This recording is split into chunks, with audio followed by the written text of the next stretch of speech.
This is Dr. Karen, and you are listening to the De Facto Leaders podcast on the B Podcast Network, where I help pediatric therapists and educators become better leaders so they can make a bigger impact with their services.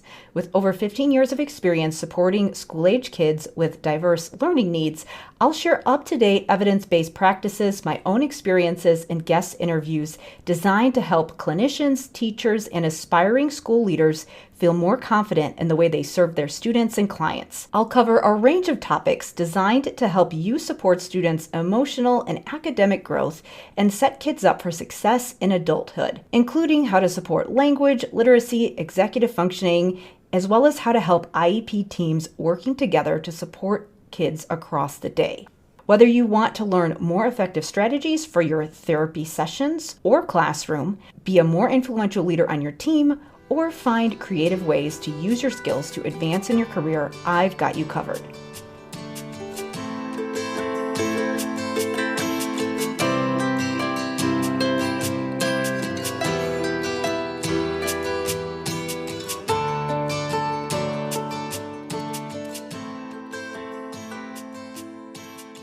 Hey there, it's Dr. Karen, and welcome to episode 129 of the De Facto Leaders podcast. I focused a lot of my content on issues impacting the public schools, so when I connected with Tom Conroy, a Catholic school principal, I thought he'd bring an interesting perspective to the show, especially because I know that many of my listeners may be working with students who attend private schools. Tom Conroy is currently the principal of Our Lady of the Lake Catholic School in Verona, New Jersey. He retired from public school after 30 years and dove into the world of Catholic education. Tom has held both teaching and administrative positions on the elementary, middle, high school, and district levels. He served for 8 years on the New Jersey Principal and Supervisor Association and completed his undergraduate and graduate work at Montclair State University. We start out this discussion by talking about some differences in private versus public education, but we transition to talking about topics that will be useful regardless of what K-12 setting you're in. In the episode, we discuss whether private schools have more resources and support than public schools, as well as some other differences that he's experienced on the leadership level, why a school curriculum should be a living document and tool for communication and not a scripted cookie-cutter program, how to reform curriculum in a way that builds a culture of autonomy, and how to create alignment across grade levels, buildings, and disciplines, including the related service providers, of course.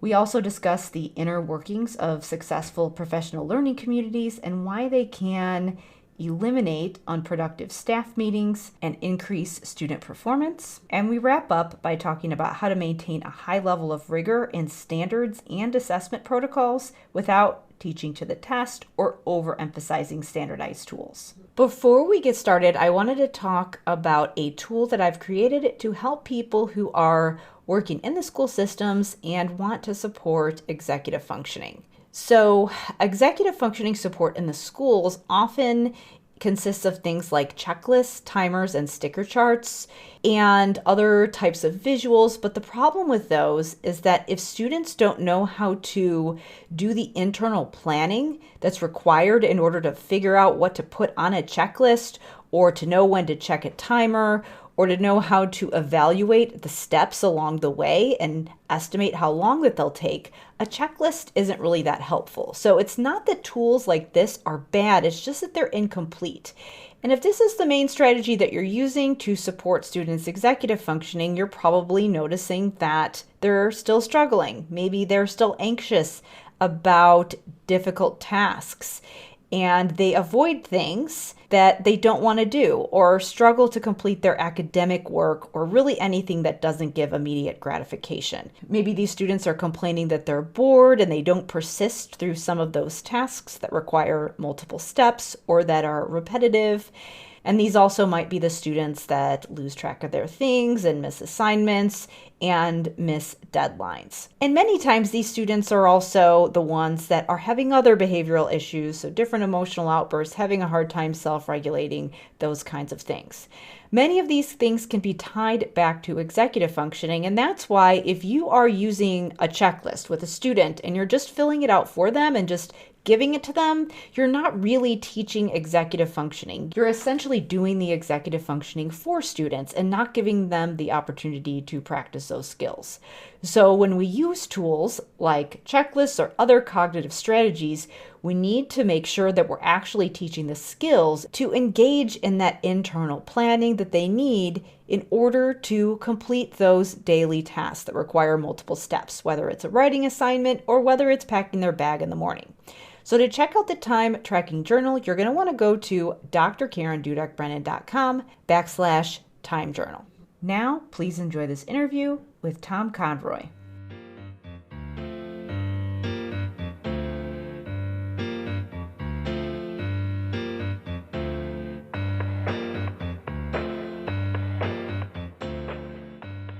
Today, I am joined by Tom Conroy, a retired school principal.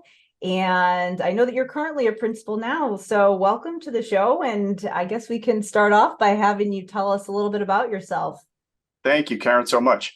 Again, thank you so much for having me on the show. It's an honor and a privilege, and I'm so happy that we were able to connect. And again, just in our other brief conversations, having so many similarities and things in common, that it was a great opportunity to finally meet you and get a chance to speak with you. So I am a retired public school educator. I was in public school for 30 years, 22 as a principal, and I needed a change. I needed something different, and kind of public school was really, I guess I reached my max as to where I thought I could go in public school.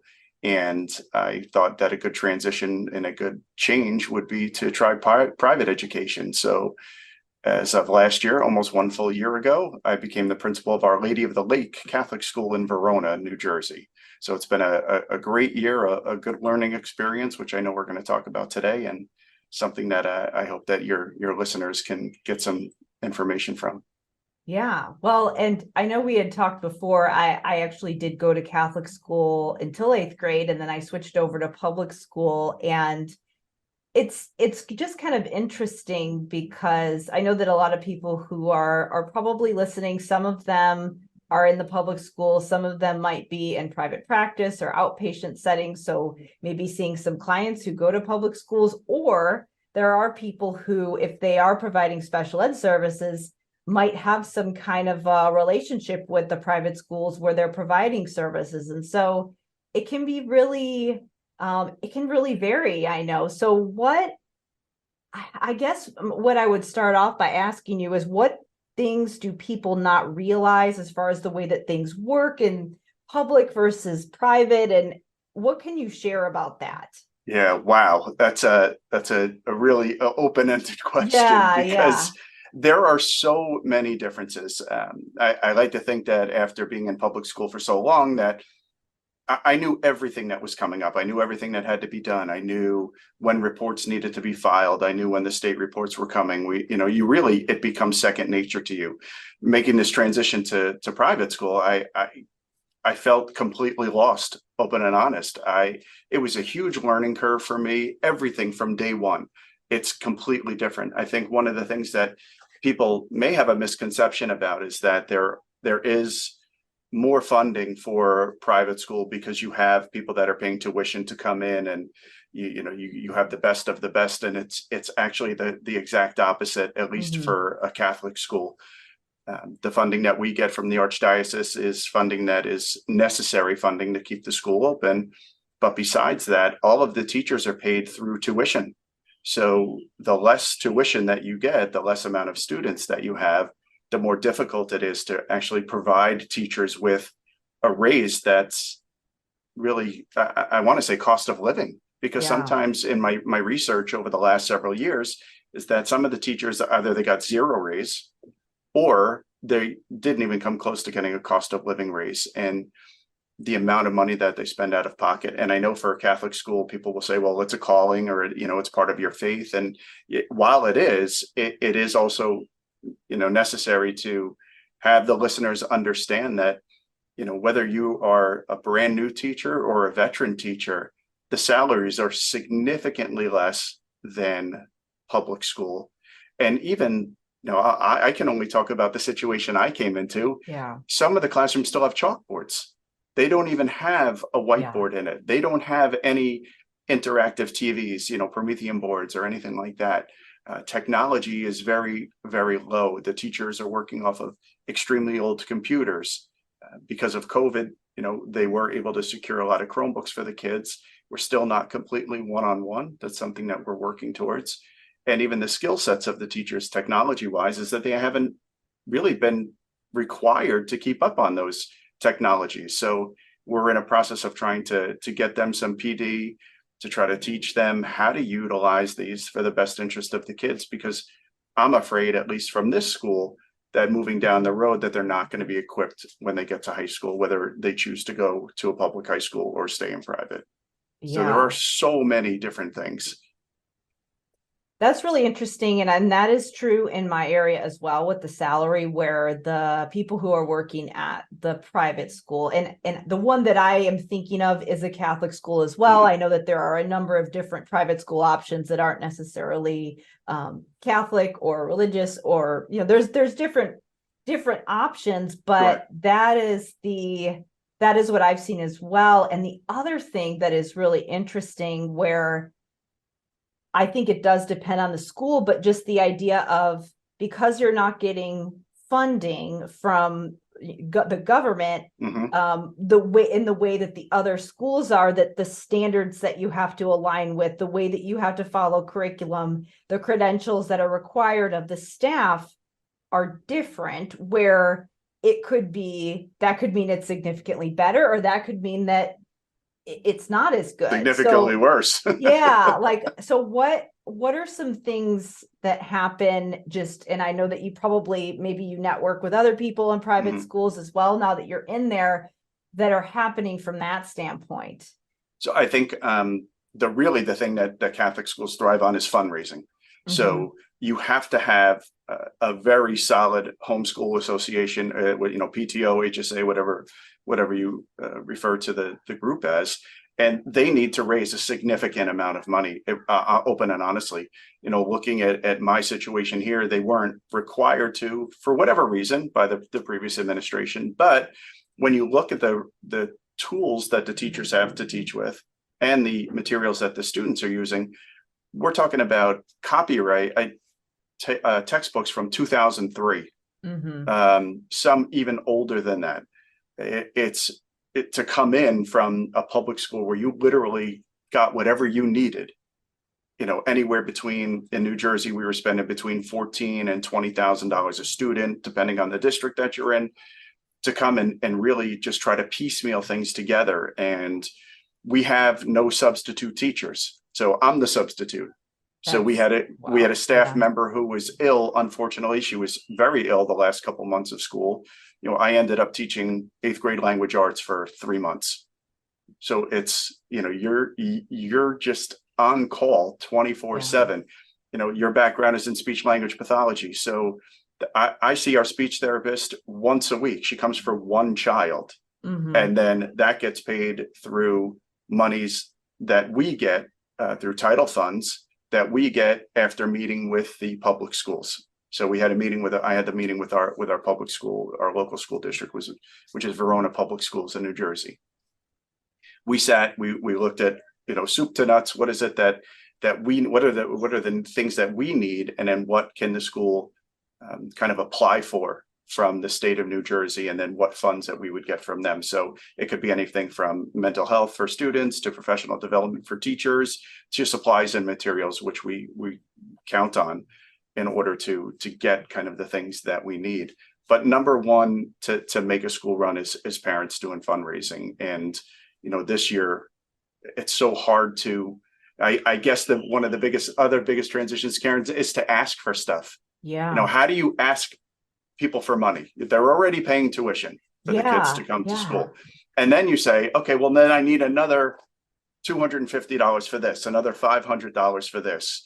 And again, for 30 years, we never asked people for anything. And now I think that was kind of the hardest thing for me to do, is to just come in and start asking, hey, well, no, I need you to cut a check for this, or, we need your financial support. And that's the thing. People are incredibly generous. They really are. Though we have a long way to go in our fundraising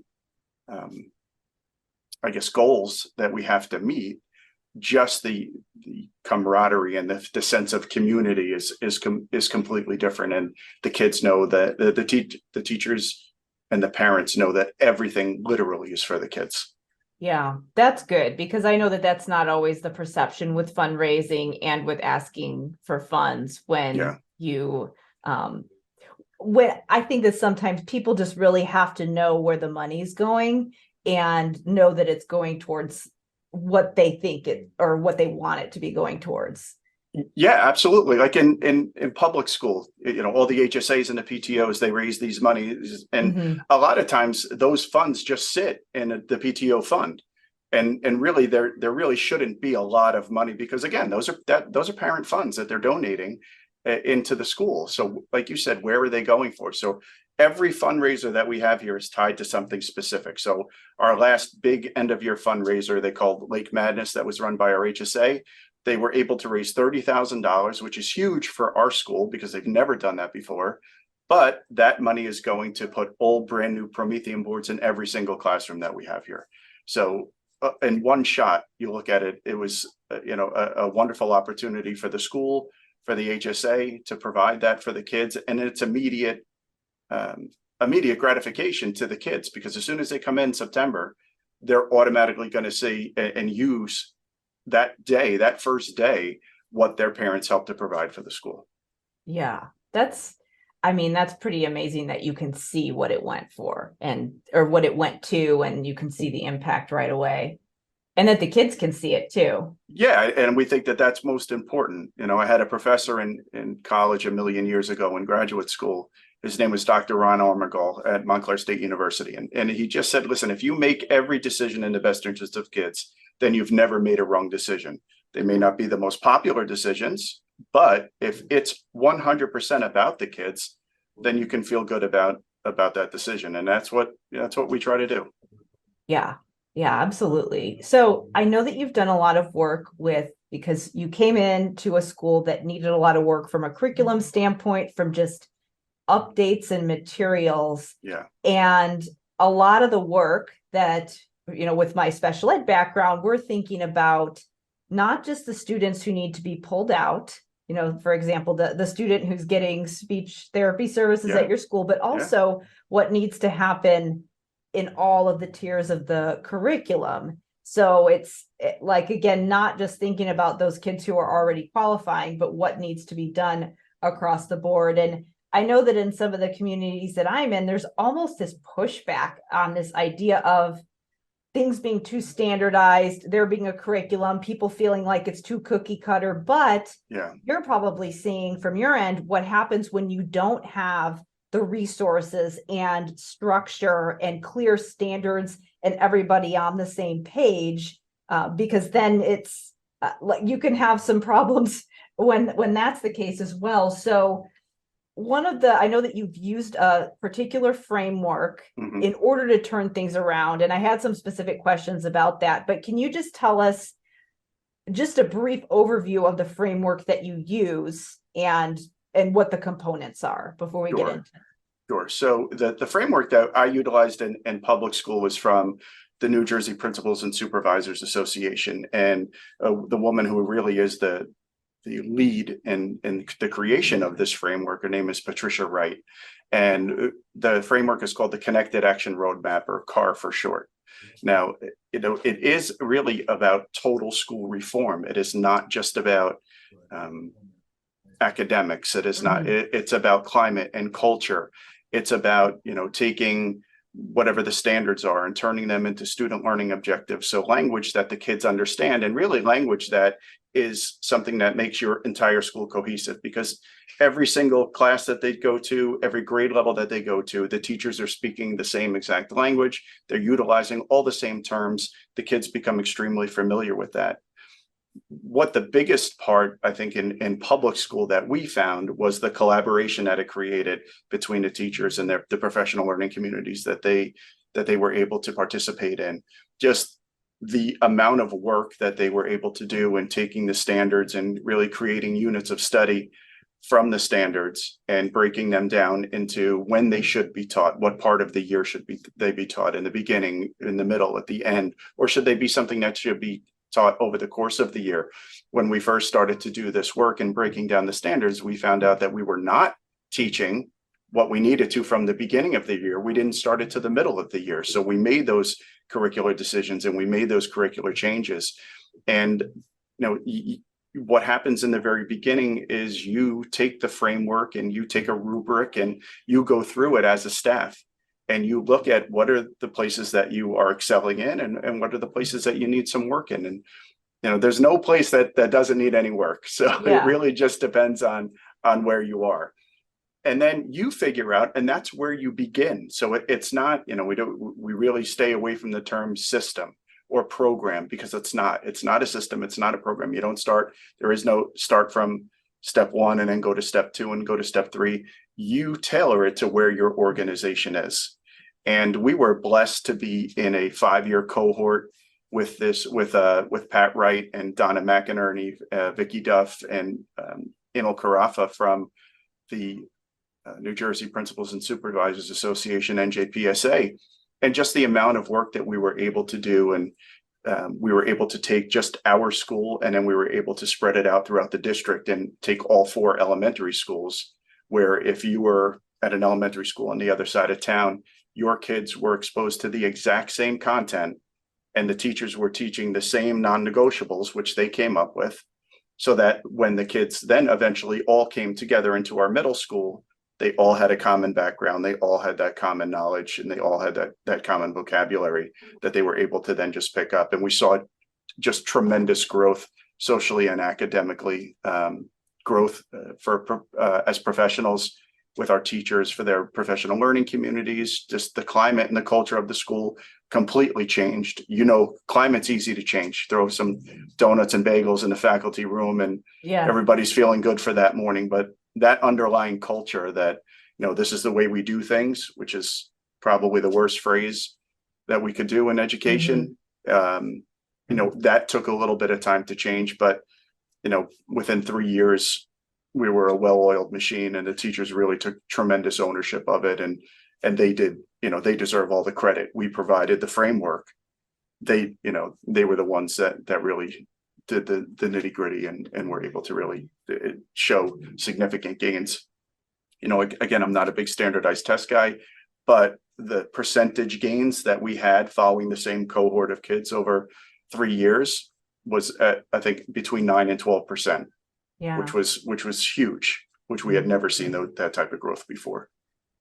So when you're doing that kind of work, where do you see the different roles? Like, so you being a principal versus someone if there's a curriculum director or a special ed director, or people who are working directly with kids who maybe sort of emerge into a leadership position in their grade level or in their department.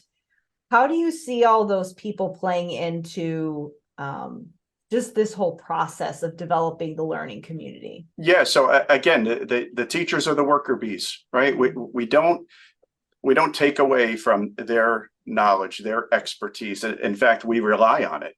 Again, from an administrative standpoint, whether you're a supervisor, you're a director, regardless of your position, you have to champion the work. If you don't champion the work, the framework will not work. It's literally as simple as that.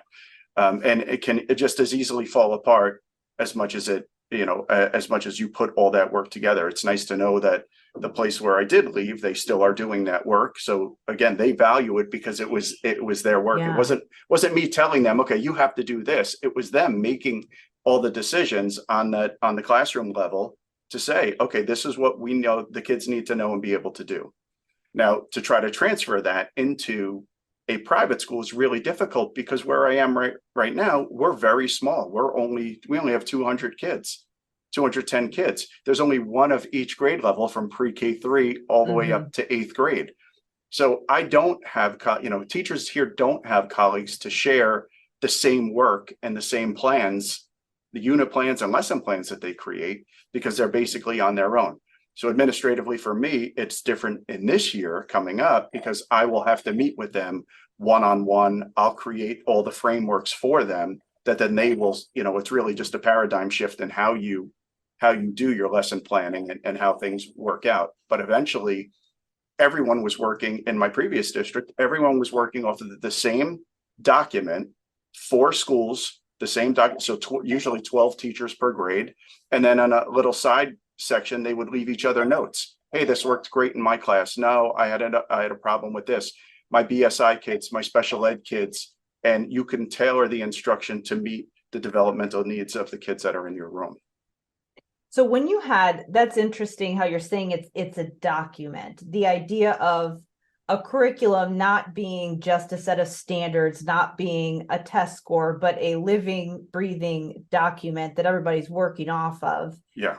So when you're, and I know that just being in the K-12 market and just having different feedback from people from all different angles, whether it's a curriculum company that's selling something to a district and trying to figure out what are people willing to spend money on versus people who are in the districts actually using the materials, figuring out what works, figuring out what skills they need to supplement the actual stuff.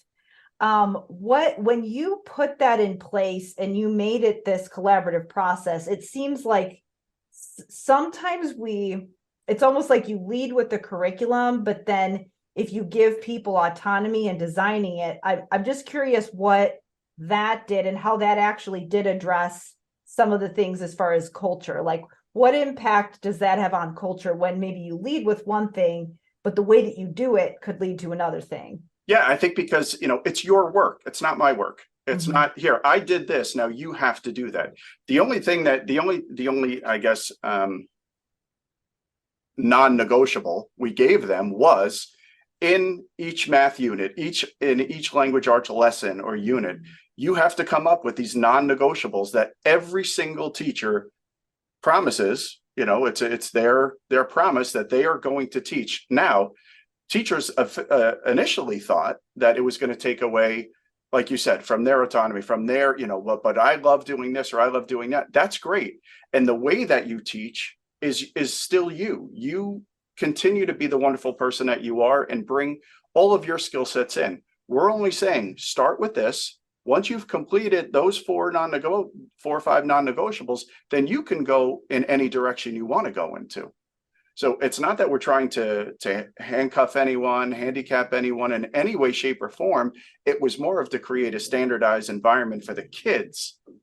Because again, let's say you're a 3rd grade teacher and every year you're going to do, one of the things that they used to do in New Jersey is the New Jersey cake or, and it was just the New Jersey projects. And that's what we did in 3rd grade. Well, maybe in looking at the standards, maybe that's really not a third grade project. Maybe that's a 4th grade project. Maybe what we're doing in 2nd grade, that might be a little bit too early. Why don't we may have to push that back to 3rd grade or later in the year. Here we don't have any pullout for special education. So though we have students, they call them service plans. They don't call them IEPs.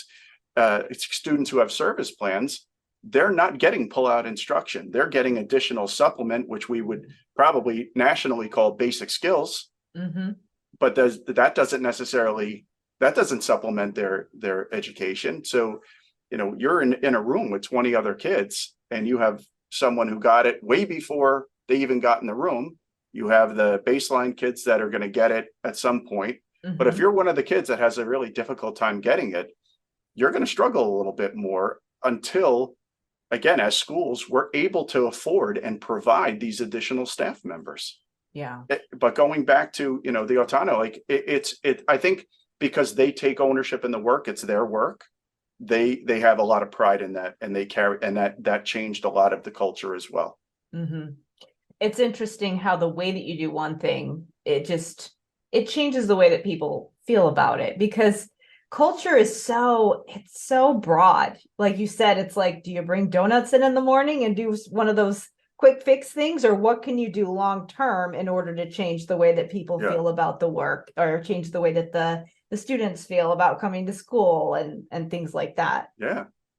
I think, again, it's, being a principal during COVID, we know teachers had it rough, but being a principal during COVID was the worst. It was the absolute worst. on my LinkedIn, I really don't post a lot on LinkedIn. Every once in a while, I'll put something up there. But I found this little graphic that said something to the effect of, I know that my teachers are struggling, but, and it listed, 4 or 5 different things and said, it's really just, it's tough being the principal. I just wanted someone to know. Yeah. And I just posted that and I said, we're all here for each other, something to that effect, or this is the truth, something like that. We need attention. I think it got over 60,000 views. Wow. And I think the most anyone ever looked at I think I had 50 people maybe look at something. But again, and during that time, you had to do everything. You had to be the leader. And some of us, were able to do it. Some of us weren't able to do it. And that, I think, really allowed us to either keep our culture and keep our climate, or really destroy our culture and destroy our climate, because it had to, as an administrator, it had to be, we are a group and we are here to support each other. And if someone needed something, you needed to be there to provide that for them. But coming out of that, I think people had a much better sense of, wow, we've created this, we've really changed the culture here, and we've really changed it to, we're making decisions in the best interest of kids. And climate wise, we were still doing those fun things, when the teachers were all in school, when they finally got back and we were working half days, we had a Caring Cardinals cart. So my school counselor, Nicole, and I would buy all these candies and coffees and sodas and waters and walk around to everyone on their break time and just give them a little pick me up. But it felt just as good for us to do that. And it built our self-esteem and made us feel good as much as it did for them. And I think that's the number one thing you could, I had, when I taught in a middle school 30 years ago, and I had one of my 8th grade teachers before I left said, Conroy, don't ever forget what it's like to be a teacher. She said, if you're going into administration, don't ever forget that. Think about that every single day, what it's like to be in their shoes. And I've tried to do that. Sometimes I've done a great job of it. Sometimes I've done a lousy job of it. But it's, again, just being able for them to take ownership of what they've done. I think it really changed itself because of them, because of the great people that were doing that work. I wanted to take a quick break here and talk a little bit about the time tracking journal. Many school teams think they're working on executive functioning, but they're making at least one of 3 mistakes. Mistake number 1 is that they're doing the executive functioning for students. If students are copying down to-do lists on a planner without engaging in internal planning and self-talk, they aren't actually practicing executive functioning. Mistake number 2 is not modeling enough self-talk. While we don't want to do the executive functioning for students by writing down the items in a list for them, we also don't want to throw them off the deep end without support. So this means that we need to explicitly teach that internal planning process in order for kids to understand how to do it. And mistake number 3 is not addressing time blindness. Knowing what to do is just one of the skills needed to engage in goal-directed behavior. We also have to be able to estimate how long something will take. And that's why we need to teach kids to sense time while they're doing multi-step tasks. And a lot of the timers that are used in schools don't adequately do this. So that's why many kids continue to struggle with keeping their things organized, getting their assignments turned in, regulating their emotions, or just overall motivating themselves to do things that are difficult. I've created the time tracking journal to help address these 3 mistakes and teach kids the skills that they need to plan, self-regulate, and reach their goals. To learn more about the time tracking journal, you can go to drkarendudek-brannan.com/time journal. Now, let's get back to the interview.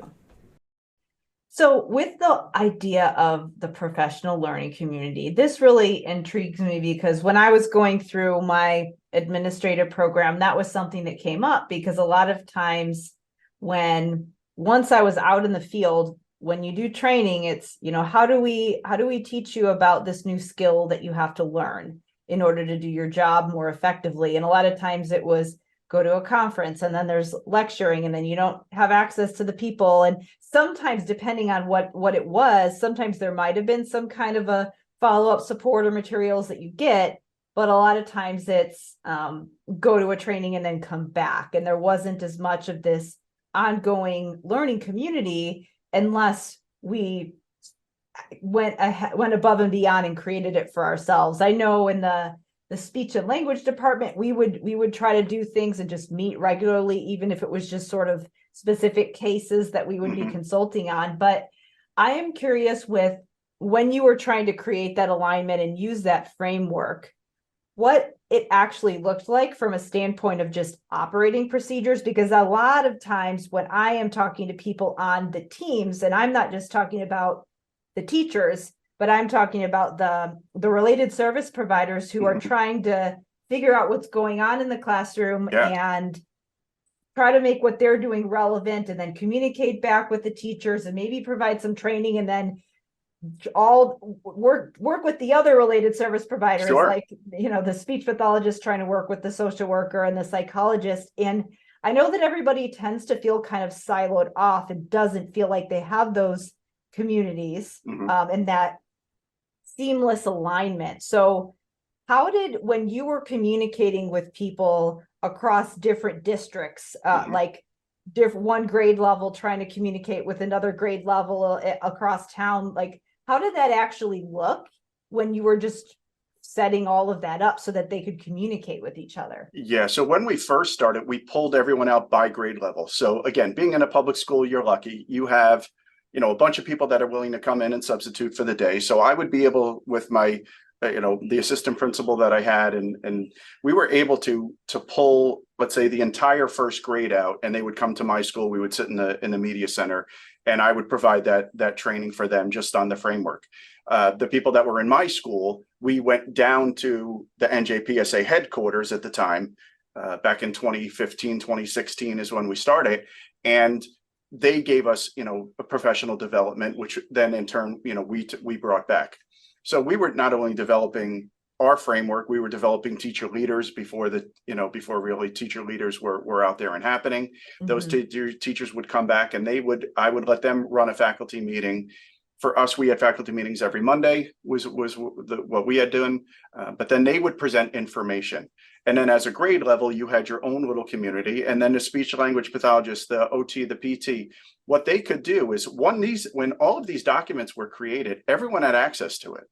So if you're a speech pathologist and you want to see what the first grade is working on and what skills they're working on, and whether you're working on comprehension or whatever you're working on as a therapist, you could see what the standards and the skill sets were, and then you could utilize whatever professional resources you have to follow up on what the teachers were doing. Being again, the specialists that we have were in multiple schools, but I think they managed efficiently by walking around. They're pretty much managing by walking around, as going into classrooms and talking to teachers and having those informal conversations. But it wasn't just that, I have someone who is, for Artic, and I'm going to do, again, 1, 2, 3, 4, 5, because that's the framework that when you work with someone for articulation, this is what you have to follow. No, it's much different than that, as you know. So utilizing, they could utilize the framework as well, and they could build a repository of their lessons and the things that they utilize, because everything is within the lesson plans and unit plans is hyperlinked. So we would take anything that we had. Let's say you were teaching first grade math and you were doing, addition. If there was a worksheet or there was something within the mathematics program that you were working with, you'd click on that link and it would automatically bring it up onto your Promethean board, your interactive board, where then the kids could go up, and instead of just doing it in a workbook, they could go up and manipulate that data and those manipulatives that they have, not just on their, not just in front of them on their desk, but on the screen as well. And really, just if you're a second grade teacher, you had access to the entire first grade curriculum, you had access to the entire second grade curriculum. so that then we would talk like vertical articulation towards the end of the year. We also kept, notes on all of the kids. So what are their strengths? What are the things that they really need to work on? And just, having that open communication, giving people time. The thing that time is huge. That all additional staff don't have, and it's not the time where then you go home and then you do all of your plans at home. And what about your families? What about your loved ones? What about the things that you have going on in your life that, it's your job. It's not your life, it's your job. And you're going to do your best. And anybody that's in the field of education, whether you're a teacher or you're a specialist, you're there because you want to make a difference in the lives of kids, and you're there for all the right reasons. So I don't have to guess whether or not you're going to be prepared for that. And again, giving them that respect, giving people ownership, I think really made a huge difference, I guess, in my time. Yeah. Well, and I could see with the, as we're saying that we need to be updated with just the tools that people use. And obviously we know that there are downsides when we're too digital and screens can cause issues, but there are things that we can do using digital tools that enhance what we're doing, with being able to communicate. But I remember the way that I had to go and get information about the curriculum when I started was like, we're photocopying things, or I'm finding this old dusty teacher's manual that's in the back of the room and the pages are all like water damaged because it's the extra one nobody wants to use. So now that we can share things digitally, it does help with communication. And I'm always interested in those, again, the operating procedures. And I know that is not the most exciting part, and that's not the only thing. You want to make sure that you have, think about social, emotional. No, sure. But if you can't communicate with each other and you don't have your processes down, it's hard to know what's going on, and it is hard to have that ownership. And then you start to feel, I know that people start to feel kind of, like a lone wolf in their building without any support. And if there is some way to communicate, even though you can't replace face-to-face communication, something to supplement it so that you can get on the same page is, I think, always really helpful. Yeah. And again, it wasn't what one of the reasons, or one of the big selling points of this framework, is that teachers never have to do lesson plans again. Yeah, that would be amazing. So all that time that you spend rewriting the same exact thing that you did the year before because somebody collects your plan book, it's ridiculous. So you're able to go back and then you're able to modify based on the students that you have in front of you, not who was here last year or this year. So you already have all of this at your fingertips. And then you as a professional are deciding, okay, Joseph needs a little bit more help in this area. Sally needs a little bit more help understanding this standard, because, are you looking to master the standard? Again, the three, everything is in threes. Do they need to master it? Is it something that it's important for them to know, but they don't have to master it? Or it's just some nice other information to have? And technology, listen, it's a tool. And I think we have to go back and always remind ourselves of, it's a tool. It doesn't replace teaching. Even the AI stuff that's coming out, it doesn't replace a solid, loving, caring person standing in front of the room. It never will. So, again, people, teachers are not obsolete. Good teachers are teach from their heart, and they teach because it's what they really feel as though they were meant to do. Some teachers have a much larger skill set than others. It doesn't mean that the others are not capable of doing great things. They need guidance. They need maybe some additional training, and that's okay. But, what's their why? You got to, and that's another thing of asking everyone, what's your why? We use this framework. We completely rewrote our mission statement. We completely rewrote the way that we have our norms in our PLCs. We completely redid the way that we do PLCs and changing it up and having recorders and having, note takers and having all of these other things. We scratched everything that we were doing, and we put our faith in each other. And then utilizing the framework, we took the professionals that we had. And I feel, in the building and where I just left, we created an amazing thing for teachers and kids. So I have a couple questions about how the PLCs worked Yeah. and how other outside supplemental training fits in. And then also I'm curious about assessment. That's another example of something where it's like, it's not directly a cultural thing, but when you have too much emphasis on the test scores, it can impact the way that people feel about their work. Let's start with the PLC. So you mentioned that you shifted the way that you did them. Can you and I know that a lot of people listening might know what that is, but can you tell us the definition of a PLC, what the purpose is, and then the before and after of how you did things? Sure. So, the professional learning community is a group of teachers, a group of therapists, whomever, who get together and meet and talk about best practices, talk about what it is that they're doing, what the planning processes are, what their expectations are. They talk about, again, formative, summative assessments. They talk about all of the different things that are going on in their day-to-day and kind of planning for the future, planning for where they need to go. The way that things really, I guess, were happening before I got there, and this is no fault of anyone, is because they didn't have a system in place. It was, okay, on Mondays, grade 1, you meet, grade 2, you meet, and you talk about whatever.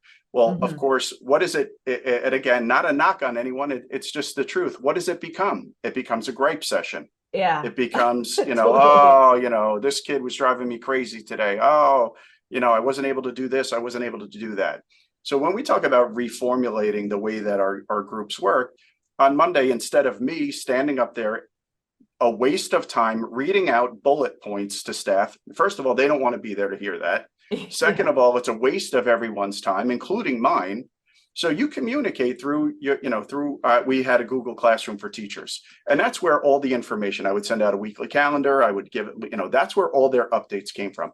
On Monday, it was work time for them. It was their work time. So they had an hour, 45 minutes to an hour after school every Monday. They would meet. They would be required I had a form that I put in Google Docs. So they had to fill out that form about what they talked about. If they didn't have a topic, I could create a topic for them, but it was always centered around the framework, and really just gave them a chance to create their own norms as to how our meetings are going to run. Okay, if someone's speaking, no one else speaks. If you have something to bring up, and literally just very simple things, but they made the meetings run much more effectively. They allowed the teachers, again, to have choice, just like we always say to the kid, we want our kids to have choice. The teachers want choice as well. The teachers do not just want to be told what to do. They need to be a part of the process. So we made them a part of the process in literally everything that we did. Sometimes I had to mandate, listen, no, sorry, we're going to do this. But they understood why we were doing it, because I would give them an explanation. It wasn't that, all right, listen, I'm telling you to do this just because that's what you have to do. No, it was, we're going to do this because this is going to be, what is the end product going to look like after we've begun this work, or after we finish this work that we're doing. And again, they took ownership of that. It created a very easy conversation for them. It kept it focused on whatever the topic was. And then they knew that they had to complete the log, so that they, as a reflection for them towards the end of the year, I would say, all right, go back, look at your PLC logs. And then what that does is, if for whatever reason you needed to change grade levels, you're going into that new grade level with the same exact norms that you had in your other group. So that there's no change in procedure. There's no change in the way that we do things, so that that these are the things that are expected of you, and the way that the meetings are going to run, so that you can, from the very beginning, be a part of that.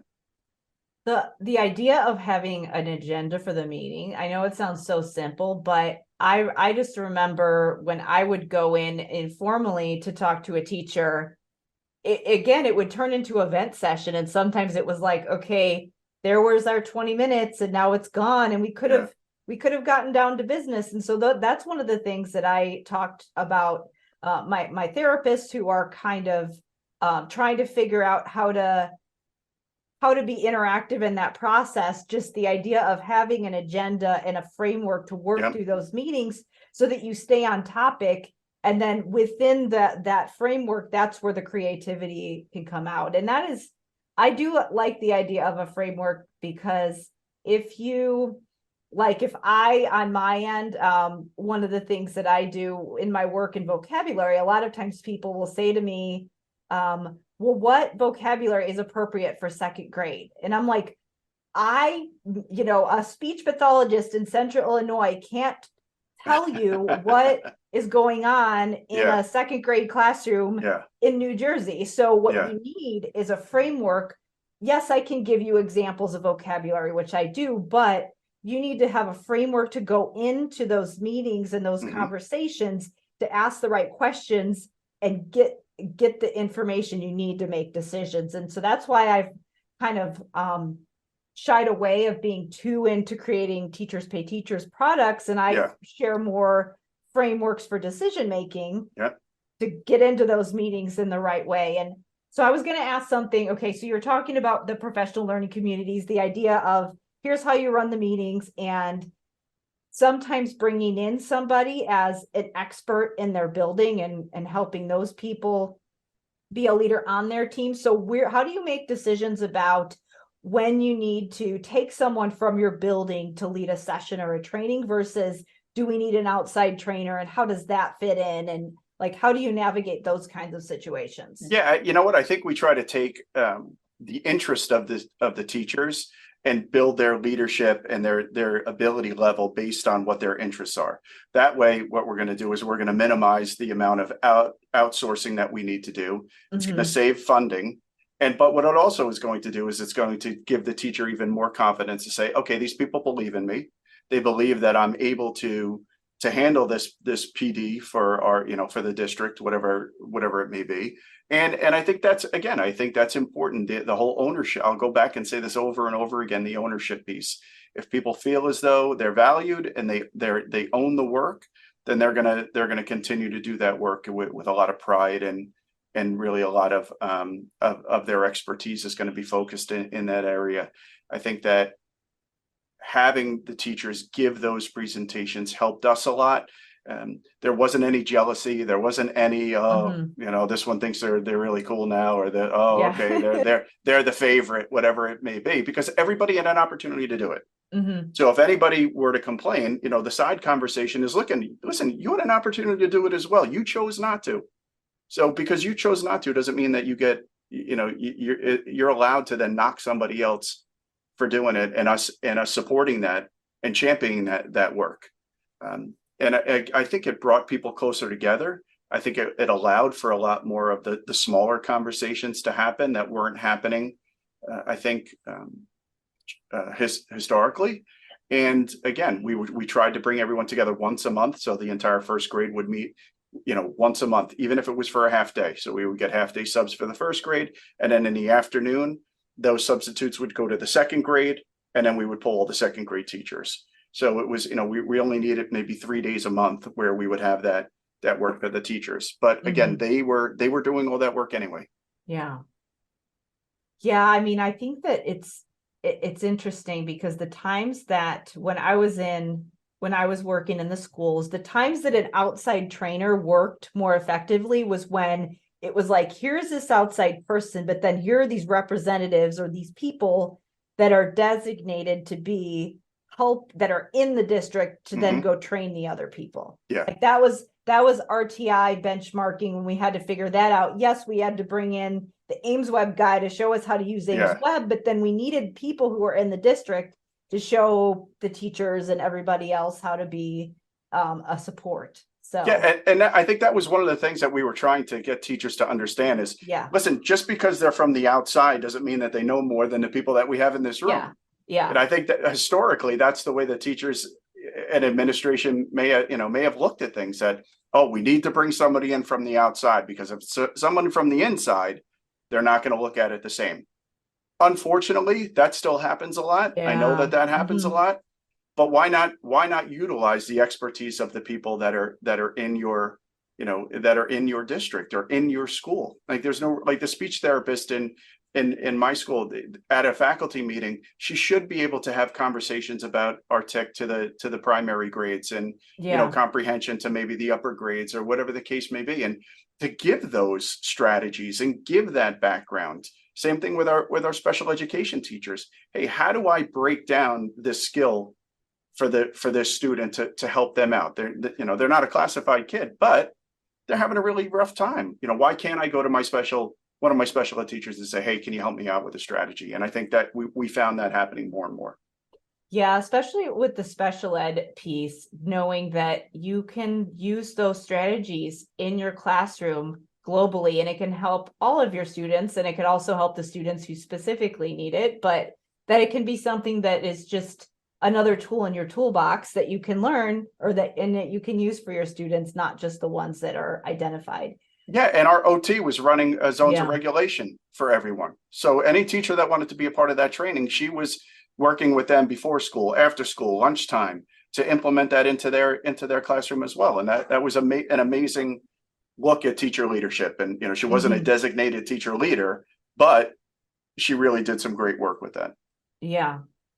So I know that we're getting closer to the time that we need to wrap up. I wanted to ask you really quickly about the formative and summative assessment piece, just because this is something that comes up a lot for my listeners, not because they're the people that have to do the evaluating. And a lot of times I get a lot of questions about, what's a good evaluation for language or executive functioning or social emotional or all of those different things. And that is part of what a specialist would do for their evaluation. But I always encourage people to use a portfolio approach and not just rely on those formal standardized assessments, because that is just this tiny sliver of information. So how did you, with the teachers, help them to use kind of more of a global approach in addition to the standardized testing that you had to do? Yeah, so part of the framework is on formative and summative assessments. And really you're looking to create your homegrown assessments. The work that you're doing with the kids is not, why am I going to pull something off the shelf, which is just, designed for the masses, where then we can, as a group, create something just as good or better. And going to focus on, again, looking at what standards we covered.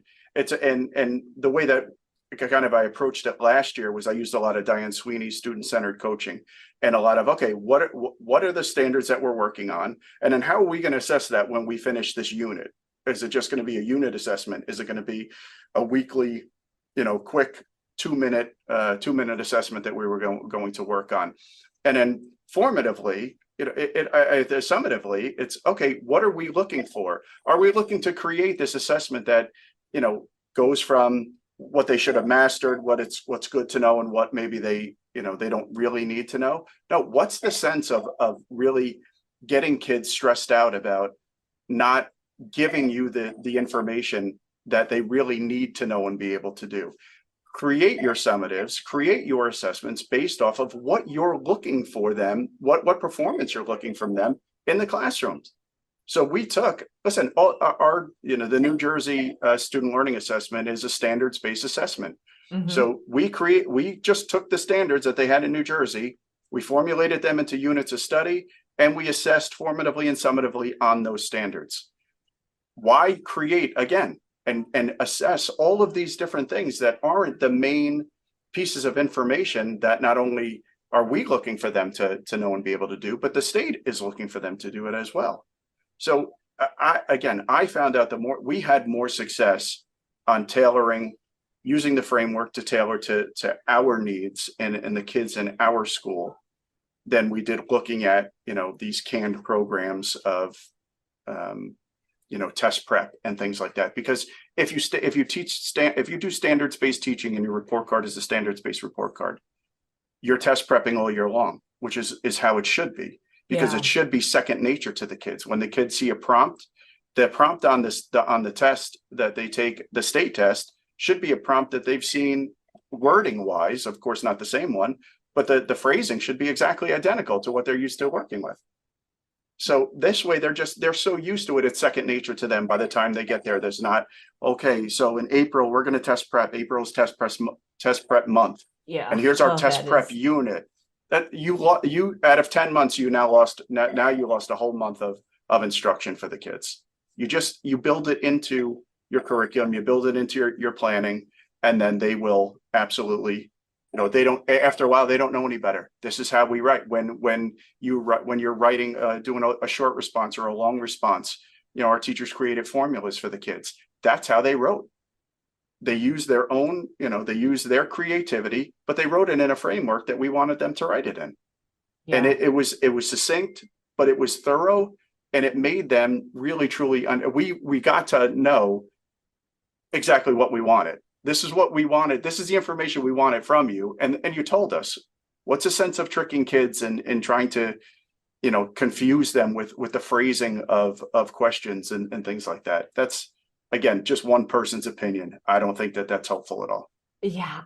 That used to throw me off so much with tests, where it was like, you shifted and it's worded differently, and you don't recognize, what is this? What am I supposed to do here? What am I being asked to do right now? And that was always so challenging. And like, I remember personally just getting it in my head, like, I'm not good at this skill or whatever. And just because on that one test, that score said this one thing.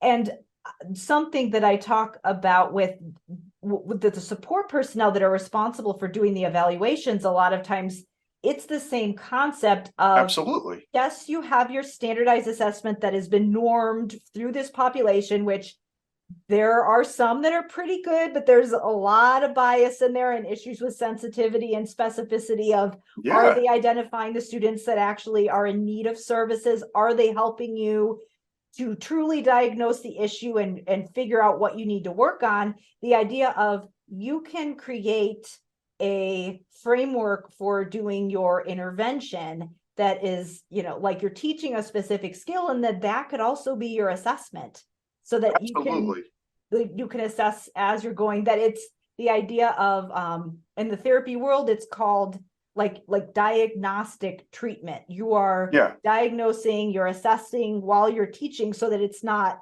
like you said, testing, teaching, and it's separate, and you're losing teaching time because you're spending so much time prepping for the test. Yeah. And again, go back to the beginning of formative assessment: thumbs up, thumbs down, thumbs sideways.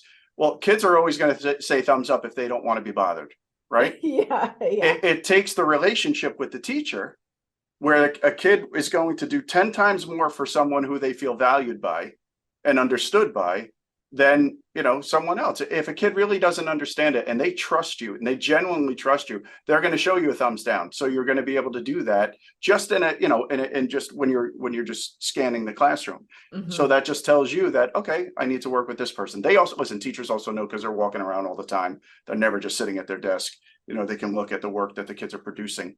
But again, having those specific skills, your therapists, having those specific skills, a thing that a wonderful thing would be for your therapists, all your listeners, to create their own group outside of here to work on something specific, and then come back on the show and share with you, hey, Karen, check this out. This is something that we created that we thought maybe all your listeners would benefit from. That would be something that would be extremely powerful. Well, I'm working on trying to make that happen. So we could do it. Absolutely. I know you could do it. Well, I know that we're getting close to the top of the hour, so I wanted to wrap up it. But I also know that you have some things that you're working on in the coming years. So what are you working on in the next year, and where can people connect with you? You can always connect with me on LinkedIn, Tom Conroy, and you can also email me at tconroy@myoll.org. Our website is myoll.org. We are, again, a very small Catholic school. I wanted to have my own podcast up and running already about Catholic education and the differences between Catholic and public education. I'm not there yet. I need to do a little bit more research, and I'll be picking your brain more, Karen. Yes, for sure. With that as well. But again, how to support, really looking to how to better support the Catholic school community and really get the kids the services that they really deserve and we need. A lot of times, we don't have school counselors. I'm not a school counselor. I'm not a therapist. You do your best to have these conversations with the kids, but when they're coming down and with a specific issue that, it may not be in my skill set, and I don't feel comfortable, with that. I think it's, that's a part of the premise of what I would like to do. But anything that anyone needs in your listening community, I'm more than happy to help. And I know that we'll be working together as well in the future. So I'm really excited about that. Well, thank you so much for being here with me today. Thank you. It was an honor. Thank you so much. Best to everyone.